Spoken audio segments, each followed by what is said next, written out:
এসব বাদ দিয়ে তুই আল্লাহ আল্লাহ কর, কাল যেন সব কিছু ঠিকঠাক মতো হয়।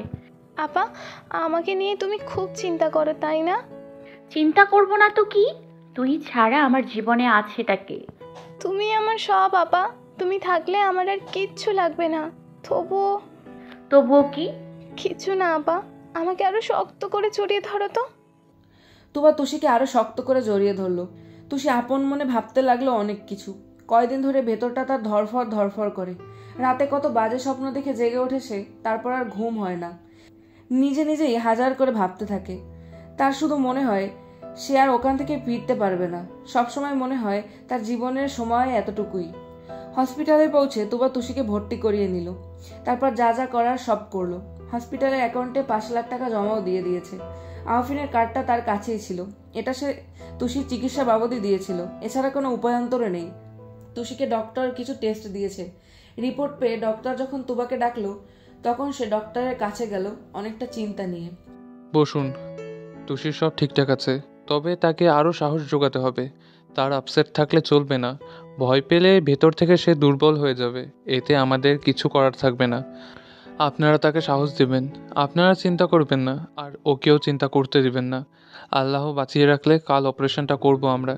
ইনশাল্লাহ সব ভালো মতন হয়ে যাবে। ঠিক আছে ডক্টর, আসছি। যেতে যেতে তুবা ভাবতে লাগলো, এই কয়দিনে নিজেকে নিয়ে এত ব্যস্ত হয়ে গিয়েছিলাম যে তুষির দিকে ঠিক করে নজরও দিতে পারিনি। মেয়েটা হয়তো ভেতরে ভেতরে খুব ভয় পেয়ে আছে, নিজেকে নিয়ে হয়তো খুব চিন্তায় আছে। না, তুষির কিছু হতে পারে না। তুষি ছাড়া তো আমার আর কেউ নেই। ওর কিছু হলে আমার কি হবে? আমার বেঁচে থাকার জন্য হলেও তুষিকে সুস্থ করতে হবে। তুবা গিয়ে দেখে তুষি বেডে শুয়ে আছে, হাতে স্যালাইন লাগানো হয়েছে। তাকে খুব ধূসর দেখাচ্ছিল। পাশের সোফায় শিরিন বেগম বসে আছেন। তুবা গিয়ে তুষির পাশে বসলো। তুষির একটা হাত 2 হাতের মুঠোয় নিয়ে চুমু দিতেই তুষি চোখ মেলে তাকে ডাকলো। আপা, তুবা তার মাথায় হাত বুলিয়ে দিল। তুমি কাঁদছো? তুবার চোখের বাঁধ এবার আর ঠিক থাকলো না, লেগে আসা কণ্ঠে বলল, দূর পাগলি, তুষি আমার লক্ষ্মী বোন, তুই কি ভয় পাচ্ছিস? পাগলি, তুই ভয় পাস না, দেখবি কিছুই হবে না তোর। দেখ, তুই ছাড়া কে আছে আমার? আমার জন্য হলেও তো তোকে সুস্থ হয়ে উঠতে হবে। আমার পাশে তুই না দাঁড়ালে আমার কি হবে বলতো? আমার লক্ষ্মী সোনা বোন, একদম ভয় পাস না। আল্লাহকে স্মরণ কর, দেখবি উনি সব ঠিক করে দেবে। কাল সব কিছু ঠিকঠাকভাবে হবে, দেখিস। এসব নিয়ে তুই একটুও ভয় পাস না, চিন্তাও করিস না, আমি আছি না তোর পাশে, ইনশাল্লাহ। কাল সব ঠিক করে দেবে আল্লাহ, একদম চিন্তা করিস না। তুষিও কেঁদে দিল এবার। আল্লাহ কাল সব ঠিক করে দিবে আপা, কাল সব ঠিক হয়ে যাবে, তুমি একদম কেঁদো না। 2 বোনের কান্না দেখে শিরিন বেগম আঁচলে মুখ ঢেকে নিলেন। আজকাল তার মনটাও বড্ড খারাপ লাগে, ভেতরটা সবসময় উথাল হয়ে থাকে। মাঝরাত পর্যন্ত 2 বোন গল্প করেছে। তুবার বুকে মাথা রেখে তুষি যেন একটু শান্তিতে নিঃশ্বাস নিতে পারছিল। তারপর নার্স এসে তুষিকে ঘুমের ইঞ্জেকশন দিয়ে ঘুম পাড়িয়ে গেল। তুবা তুষির পাশে বসে থেকে ভাবনার সাগরে ডুব দিল। তুষিকে নিয়ে সেও ভয় পাচ্ছে। মনে মনে কত শত দানের কথা চিন্তা করেছে সে। তুষি ভালো হয়ে গেলে 3টা মসজিদে খতম পড়াবে, 5টা মাদ্রাসায় ছেলে মেয়েকে খাওয়াবে, আরো কত কি। আহফিনের কথা বড্ড মনে হচ্ছে। যখন মনে আসছে আহফিনকে ছাড়া এখন থেকে তার থাকতে হবে, তখনই দমটা আটকে আসছে, নিঃশ্বাস ভারী হয়ে আসছে। আহফিনকে ছাড়া বেঁচে থাকবে কি করে সে? লোকটার নিঃশ্বাস না পেলে তো তার ঘুমই আসে না, আর এই মানুষটাকেই ছেড়ে থাকতে হবে। বুক ফেটে আসে দুবার। আর যখনই আহফিনের বলা কথাগুলো মনে পড়ে, তখনই লোহার মতো নিজেকে শক্ত করে নেয় সে। এসব বলার পরও সংসার করা যায় না, নিজেকে নিজে এতটাও ছোট মনে করে না সে। তোমার চোখের পানি মুছে নিজেকে আরো শক্ত করে নিতে চায়। যেটা হওয়ার হয়ে গেছে, এসব নিয়ে আর সে ভাবতে চায় না। আহফিন বর্তমানে তার অতীত। সকালে ঘুম থেকে তুষি উঠে দেখে তুবা তার পাশেই বসে আছে। ঠোঁট প্রসারিত করে হাসি দেয় তুষি। তুবা তার মাথায় হাত বুলিয়ে দেয়। নার্সরা নিয়ে যাওয়ার আগে অনেকক্ষণ তুবার বুকে লুকিয়েছিল সে। তুবাও বাচ্চা মানুষের মতো আগলে রেখেছিল তাকে। তুষি কিছুক্ষণ প্রাণ ভরে শ্বাস টেনে নেয় তুবার গায়ের সেই প্রিয় ঘ্রাণ। ওটিতে নিয়ে যাওয়ার আগে তুষি ডাক্তারকে বলেছে, আমার সাথে আমার আপাকে নিয়ে যান না, আপা থাকলে দেখবেন কোনো ভয় আমাকে ছোবে না, নিয়ে চলুন না আমার সাথে আপাকে। না মামনি, এটা হয় না। আর তুমি ভয় পেও না, তোমার তেমন কিছুই হবে না, দেখবে খুব তাড়াতাড়ি সুস্থ হয়ে যাবে। Don't worry. তুষির মাথায় হাত রেখে বলল ডাক্তার। তুষি আর কিছু বলেনি। সকাল থেকে একটাও কথা বলেনি তুষি, মাত্র ডাক্তারকে বলা কথাটা ছাড়া। চোখের পাতা না ফেলা দৃষ্টি দিয়ে দেখছে নিজের মা আর আপিকে। তুষি টলমল করা চোখ নিয়ে তাকিয়ে আছে আপার দিকে। ওই তো পাশেই তার মা কান্না করছে দেখতে পাচ্ছে তুষি। নার্সরা তাকে নিয়ে অন্ধকার গুহার মতো ঘরটায় নিয়ে যেতে লাগলো। ওটিতে ঢোকার আগে শেষবার তুষি ডাকলো, আপা। তুবা নিজেকে সামলে রাখতে পারলো না, আপনি আপনি পানি পড়ছে চোখ থেকে। তুষির ডাক শুনে হৃদয় কেঁপে উঠল তার। মনে হচ্ছে কেউ কলিজাটা টেনে ছিঁড়ে নিয়ে যাচ্ছে। ইচ্ছে করছে দৌড়ে গিয়ে তুষিকে বুকের মাঝে জড়িয়ে ধরতে, কিন্তু তার আগেই ওটির দরজা বন্ধ হয়ে গেছে। তুষিকে নিয়ে সবাই ওটির ভিতরে চলে গেছে। ওটির বাইরে তখন লাল বাতি জ্বলে উঠেছে। আহফিন গাড়ি নিয়ে বের হয়েছে হসপিটালে যাবে বলে। তুষিকে না দেখে পারবে না সে, নিজের ছোট বোনের মতো ভালোবাসে তাকে। তাড়াতাড়ি করে চেয়েও যেতে পারেনি, কাল অতিরিক্ত ড্রিঙ্ক করে সকালে উঠতে অনেক বেলা হয়ে গেছে, তাই চেয়েও পারেনি। মাঝ রাস্তায় চলে আসার পর তার ফোনে কল এলো। ম্যানেজার কল দিয়েছে, তাকে এখনই অফিসে যেতে হবে, কারণ আগামীকালকের মিটিংটা আজ করতে হবে। আগামীকাল তারা নাকি আবার বিদেশে চলে যাবে। আহফিন মিটিংটা ক্যান্সেল করে দিল।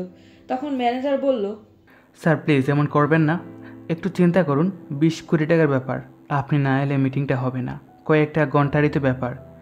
স্যার চলে আসুন না, না হলে কোম্পানির অনেক ক্ষতি হয়ে যাবে, প্লিজ চলে আসুন স্যার।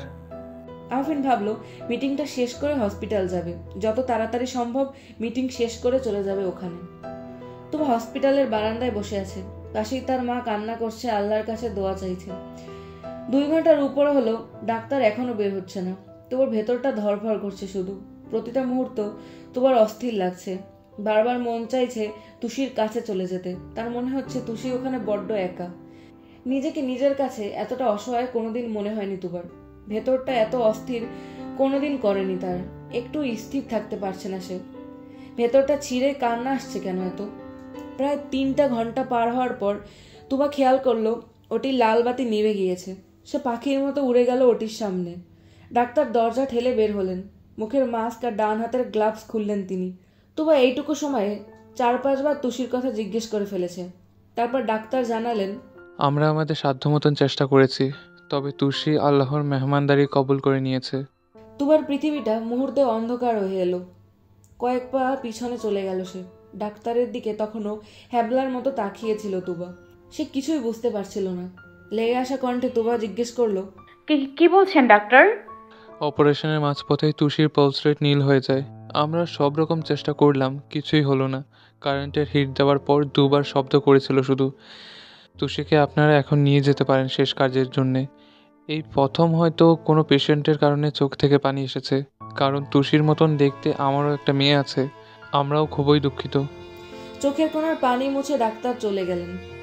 শিরিন বেগম আকাশ ফাটানো এক চিৎকার দিয়ে জ্ঞান হারালেন। ওনাকে সবাই ধরাধরি করে মুখে পানির ছিটা দিতে লাগলো। সেদিকে তুবার কোনো খেয়াল নেই। সে পাথরের মতো ওটির ভিতরে তাকিয়ে আছে, সাহস হচ্ছে না ভেতরে যাওয়ার। ফ্যালফ্যাল চোখে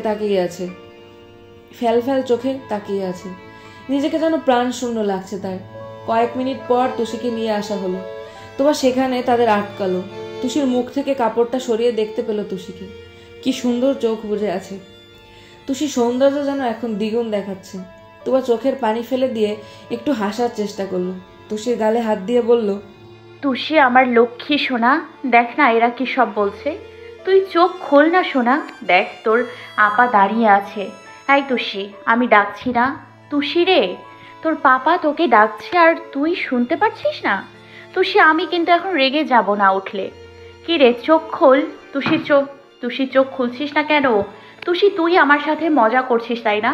লক্ষ্মী সোনা বোন আমার, এমন মজা করিস না। তোর আবার কষ্ট হচ্ছে, তুই দেখতে পাচ্ছিস না? তোমার এমন পাগলামিপূর্ণ কথা দেখে আশেপাশে অনেক মানুষ জমা হয়ে গেছে। সবাই অবাক হয়ে তাকিয়ে আছে তুবার দিকে, ভাবছে মেয়েটা কি পাগল হয়ে গেল নাকি।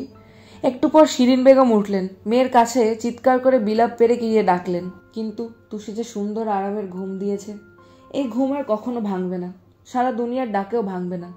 শিরিন বেগম কান্না করতে করতে আবারও জ্ঞান হারালো।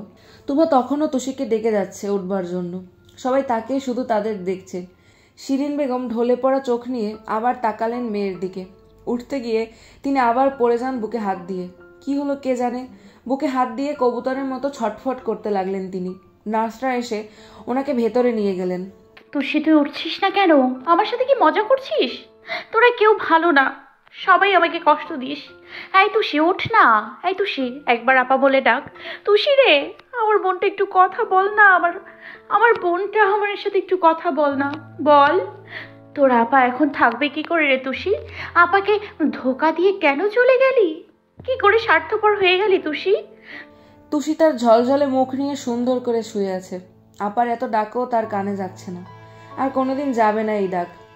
উঠে মমতা ভরে ডাকবে না আপা বলে। তুষির কান্না আর কথা শুনে আশেপাশের মানুষ করুণ চোখে তাকিয়ে আছে তার দিকে। কেউ কেউ নীরবে চোখের পানি ফেলছে, ইচ্ছে করে নয়, এমনিতেই পানি চলে আসছে। তুষি আর উঠবি না তুই? কেন চলে গিয়েছিস আপাকে ছেড়ে? আমার বুকে মাথা রেখে ঘুমাবি না তুষি? আমার গায়ের ঘ্রাণ শুকবি না? এতটা নিষ্ঠুর কি করে আল্লাহ তোকে বানিয়ে দিল? আল্লাহ আমাকে কেন দেখলো না তুষি? আমার বোনের বদলে আল্লাহ আমাকে নিয়ে যেত। আমার তুষি রে, আল্লাহ আমার তুষি রে, ও আল্লাহ, আল্লাহ আমার তুষিরে আমার কাছে ফিরিয়ে দাও। ও আল্লাহ, এতটা পাষাণ হয়েও না আমার উপর তুমি। আল্লাহ একটু দয়া করো আমার উপর, আমার তুষিরে ফিরিয়ে দাও আমার কাছে। আল্লাহ তুমি শুনতে পারছো না? তুমি শুনতে পারছো না আল্লাহ? তুষি, তুষি, কাল না বলেছিলাম আল্লাহ আজ সব ঠিক করে দেবে? তুইও তো বলেছিলি আজ সব ঠিক হয়ে যাবে। এটাই কি ঠিক? আমার থেকে তোকে কেড়ে নেয়া এটাই ঠিক ছিল, তাই না? আল্লাহ তুমি আমার তুষিরে ফিরিয়ে দাও। তুষি ওঠ, আপা বলে ডাক একবার। তোর মুখে আপা ডাক শোনার জন্য কতটা উথাল হয়ে আছি আমি, দেখতে পাচ্ছিস না? কি করে চুপচাপ শুয়ে আছিস তুই? আমি কি করে বাঁচব রে? একা থাকতে তোর এখন ভয় করবে না? আমাকে কেন নিয়ে গেলি না স্বার্থপর? তুষি রে, আমাকে এখন কে আপা বলে ডাকবে? কাকে চুমু দিয়ে আমি জড়িয়ে ধরবো? কে বলবে আমার গায়ের ঘ্রাণটা তার খুব পছন্দের? কে আমার বুকে মাথা রেখে শুয়ে থাকবে? তুষি আমার সোনা বোন, তুষি রে। তোমার এত এত ডাক শুনছে না তুষি। তার কান্নায় আশেপাশের মানুষ সহ পরিবেশও কান্না করছে। বাইরে ঝুম বৃষ্টি। তোমার কান্নার সাথে সাথে পরিবেশও হঠাৎ হঠাৎ বজ্রপাতের গতিতে জানান দিচ্ছে আজ তারাও তার কষ্টের সামিল। তোমার তুষিকে ধরে এখনো কাঁদছে, ডাকছে তুষিকে, কিন্তু তুষির নিজে ঘুমে ব্যস্ত। তোমার ভেতরটা কেমন লাগছে সে কাউকে বোঝাতে পারবে না। তোমার বুক ছিঁড়ে গলা ফাটিয়ে গগন ফাটানো চিৎকার ভেসে আসছে শুধু। চারদিকে হঠাৎ হঠাৎ স্তব্ধ হয়ে যাচ্ছে তার চিৎকারের আওয়াজে। মৃত্যু আজ দুয়ারে দাঁড়িয়েছে, ভয় পাও কেন তুমি? মৃত্যুর স্বাদ নিতে হবে একদিন, সেটা আমরা সবাই জানি। আহফিন ধীরে সুস্থে রেডি হচ্ছে। নিজেকে একটু বিরতি দেওয়ার জন্য সে সিলেট যাওয়ার জন্য মনে মনে প্রস্তুত হয়েছে। জীবনের প্রতি একঘেয়েমি অনীহা চলে এসেছে তার। এটা তার জীবন নাকি অন্য কিছু সে বুঝতে পারে না। জীবনের স্বাদ বলতে কিছু নেই এখন। চারদিকের ধূসরপূর্ণ অন্ধকার শুধু। আয়নায় তাকিয়ে লম্বা নিঃশ্বাস ঝেড়ে ফেলে গায়ে কোট জড়িয়ে নিল সে। আজকাল আহফিনকে দেখতে অন্যরকম লাগে। চেহারায় আগের সেই ভাবটা কেমন যেন মিলিয়ে যাচ্ছে দিন দিন। ঠোঁটের কোনায় তাচ্ছিল্যের একটা হাসি টেনে নিয়ে সে বাসা থেকে বের হলো। গাড়িতে উঠতেই ড্রাইভার জিজ্ঞেস করলো, স্যার স্টার্ট দিব? আহফিন মুখে কিছু বলেনি, হাতের ইশারা যেতে বলল। ড্রাইভারও চুপচাপ স্টার্ট দিল, কারণ জানে সে আহফিনকে এত এত কিছু বলার উত্তর আর নাই হবে। আহফিন খুব কমই কথা বলে। বাইরে তাকিয়ে আছে আহফিন। শহরের অলিগলিতে আজও সে তুবাকে খুঁজে ফেরে। তুবাবিহীন তার জীবনটা অন্ধকার গোলক ধাঁধা। মনের কোনায় নিভে আসা প্রদীপের মতো আশা রেখেছে তুবা কোনো একদিন ফিরে আসবে তার জীবনের রং নিয়ে। কোনো এক গোধূলিতে আবারও দেখা হবে তাদের। তুবাকে ছাড়া আজ 5টা বছর অতিবাহিত হয়ে গিয়েছে। এই 5টা বছরে এমন একটা দিন নেই সে তুবাকে খোঁজেনি। সেদিন অফিস থেকে আহফিন হসপিটালে ঠিকই গিয়েছিল, কিন্তু তুবা, তুষি, শিরিন বেগম কাউকেই পাননি। হসপিটাল থেকে যখন জেনেছে তুষি মারা গেছে তখন আহফিন শক পেয়েছিল ভীষণ। চোখ দিয়ে এমনি এমনি পানি পড়েছিল। তখনই সে তুবার বাসায় চলে যায়। গিয়ে সেখানেও তুবাকে পায়নি। উপায় না পেয়ে সে তুবার ফোনে কল করে, কিন্তু ফোন তো বন্ধ। সে আশেপাশের গোরস্থানে যায়, কিন্তু কাউকেই পায়নি। এরপর অনেক জায়গায় খুঁজেও তুবার খোঁজ মেলেনি। মনে মনে তুবাকে সে আজ জীবনের সবটা দিয়ে চায়। এত কিছুর পরও সে ভাবে তুবাকে আরেকটু সময় দেওয়া উচিত ছিল তার। তুবার দিক দিয়ে হয়তো তুবা ঠিকই ছিল, তার হয়তো বা এতটা রাগান্বিত হওয়ার কথা ছিল না। আবার হয়তো সে ঠিক ছিল নিজের জায়গা থেকে। অমনভাবে রাগের মাথায় একটা মেয়েকে চরিত্র নিয়ে না বলাই ভালো ছিল। কিন্তু সবকিছু একদিকে রেখেও তোমাকে বড্ড কাছে পেতে চায়। তার শরীরের প্রতিটি শিরা, উপশিরা, প্রতিটি শোণিত কণিকাও জানে সে তোমাকে কত করে চায়। কিন্তু অভিমানের পাহাড়টা আজ এক ফোঁটাও কমেনি তার। চুপচাপ ভিজে চোখ নিয়ে আফরিন বাইরে তাকিয়ে আছে। হয়তো রাস্তার কোনায় কোনায় কাঙ্ক্ষিত মানুষটাকে খুঁজে চলেছে। ব্যালকনিতে দাঁড়িয়ে রয়েছে তুবা, হাতে একটা কফির মগ। দূর থেকে বহুদূরে দৃষ্টি। সেদিনের সেই মর্মান্তিক ঘটনা তার জীবনে কালো দাগ কেটে গেছে। প্রতিদিন তুষির কথা মনে পড়ে। কদিন পর পর সেদিনের ঘটে যাওয়া বীভৎসকর ঘটনা মনে করা নাড়ে তার। তুষির সেই মুখটা ভেসে উঠতেই লোম দাঁড়িয়ে ওঠে তুবার। তুষিকে যখন তার নিজের ঘরে রেখে আসা হচ্ছিল, তুবা চিৎকার করে নয়, নীরবে কাঁদছিল। তুষির সাথে শিরিন বেগমকে ওনার ঘরে রেখে দেওয়া হয়েছিল, কারণ শিরিন বেগম সেদিন হার্ট অ্যাটাক করেছিলেন। দেখতে দেখতে চোখ বুজে নিয়েছিলেন তিনি। তুবাকে একেবারে একা করে দিয়ে দুজনেই নিজেদের ঠিকানায় জায়গা করে নিয়েছে। জায়গা হয়নি শুধু তার, বাসায় দম বন্ধ হয়ে আসছিল বলে আবার তুষির কাছে ফিরে যায় সে। গোরস্থান রাতে তালা মেরে দেওয়া হয়েছিল বলে পাশের লেকে গিয়ে বসে একা একা বিড়বিড় করেছিল। সে ঘুটঘুটে অন্ধকার রাতের কথা আজও মনে আছে তার। চোখ ভিজে ওঠে তুবার। চোখের কোণায় পানি মুছে ফেলে সে আবারও শূন্যে তাকায়। কফির মগে চুমুক দিয়ে দেখতে পায় বরফ হয়ে গেছে তা। তুবা উদাসীন হয়ে যায়। যার মাঝে সে নিজের অস্তিত্বকে ফেলে এসেছে তাকে ভুলতে পারে না। ভেতরের প্রতিটা অঙ্গ প্রত্যঙ্গ জানে সে আফরিন নামক মানুষটাকে কতটা মিস করে। কিন্তু অভিমান নামক পাহাড়ের পিছনে এখনো তুবা ঠাঁই মেরে বসে আছে। আফরিনের কথা আজকাল সারাক্ষণ মনে পড়ে। লোকটার মুখটা চোখ থেকে সরতেই চায় না। আফরিনের পুরনো স্মৃতি, দুষ্টুমি, ভালোবাসা, নিঃশ্বাসের স্পর্শ পাওয়া সবকিছু মনে হচ্ছে আর বুকটা ভার হয়ে আসছে। তুবার চোখ দিয়ে টলটল করে পানি পড়ছে এখন। মাম্মা, তুমি কাঁদছো কেন? পিছন ফিরে তাকিয়ে দেখে হাতে একটা পুতুল নিয়ে ছোট পরীর মতো একটা বাচ্চা দাঁড়িয়ে আছে। লাল আভাযুক্ত ফোলা দুটো গাল, খাড়া নাক, কি সুন্দর ডাগর ডাগর চোখ, পিঠ ছাড়িয়ে পড়া লম্বা চুল, নেভি কালারের একটা ছোট্ট ফ্রক গায়ে দেওয়া, চুল ঝুটি করা, সামনের ছোট ছোট কাটা চুলগুলো কপালে এসে পড়েছে। দেখতে পুরো আফরিনের ডুপ্লিকেট মনে হচ্ছে। তুবা বুঝতে পারে না এটা কি আফরিনকে সবসময় কল্পনা করার কারণে হয়েছে, নাকি সারাক্ষণ তার ছবির দিকে তাকিয়ে থাকাতে। তাহফিবাকে দেখে তুবা চোখের পানি মুছে দিয়ে বলল, না মামনি, একদম না। এই যে পানি তোমার চোখে, তুমি কাঁদছিলে মাম্মা? বললাম তো তাহু মা না। তুমি চলো, রেডি হয়ে নাও, স্কুলে যেতে হবে না? আজ আমরা বসে গল্প করি মাম্মা।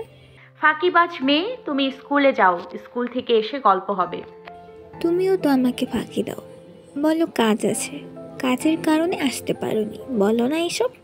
ওরে আমার পাকা বুড়ি রে, ব্রেকফাস্ট হয়েছে তো? Breakfast complete. মাই গুড গার্ল। রিমা, রিমা কোথায় তুই? তাহুকে রেডি করিয়ে দে তাড়াতাড়ি, আমাকে আবার অফিস যেতে হবে। রিমা এসে তাহফিবাকে নিয়ে গেল।